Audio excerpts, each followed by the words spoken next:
Democrats do have the votes now. It's pretty clear to impeach President Trump, and that certainly is the plan. We're likely to see that vote this week on Wednesday, but not before they give Vice President Mike Pence at least one more chance tomorrow. They're going to put a resolution on the floor for a vote, essentially a formal request for the Vice President to invoke the 25th Amendment. But if that doesn't work out, as Democrats hope it will, they are ready to pursue this impeachment.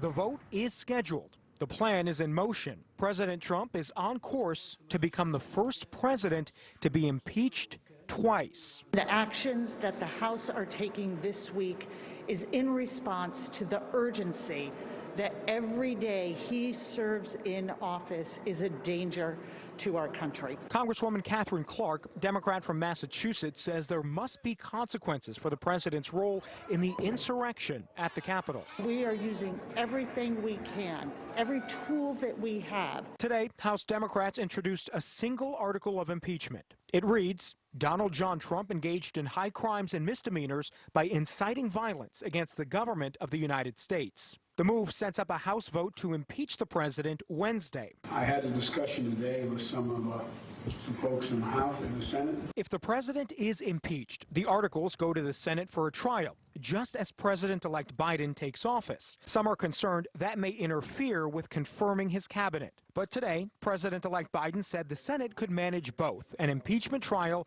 and his agenda simultaneously. This can go half day on dealing with the impeachment and half day getting my people nominated and confirmed in the Senate, as well as moving on the package. So that's my hope. Invoking the 25th or even going through with a second impeachment is really not healthy for the nation, and I think it still just puts fuel on the fire. Many Republicans oppose impeachment because they say it will further divide the country. New Mexico's Yvette Harrell went further, saying she doesn't believe the president was responsible for what happened. We were obviously watching it on TV before we went down to the floor that day, and nowhere, in my opinion, does it incite any violence. Others in her party disagree and are calling for the president to face punishment short of impeachment for his role. House Leader Kevin McCarthy sent a letter to his members with options that include censuring the president, a statement of condemnation, and creating a commission to investigate the Capitol riots.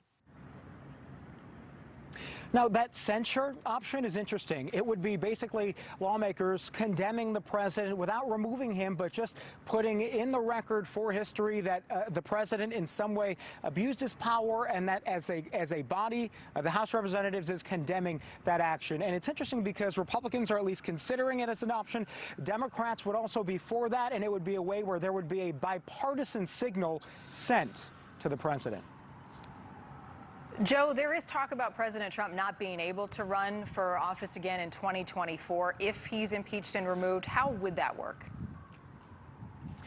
Yes, so that has happened in the past, never with a president, but there have been officials that have been removed, and then Congress decides to take an extra vote and basically bar them from running again. It is possible, but in order for that to happen, the House would have to impeach him, the Senate would then have to vote to remove the president from office, and then the Senate would have to take an additional vote. So there are a lot of steps that would actually be required to get to the point where the president would be barred from running again. Certainly something that is possible, but not likely because you'd need a number of Republican senators to support that option, and it looks like we're a long way off, at least, from getting to that point, Marnie.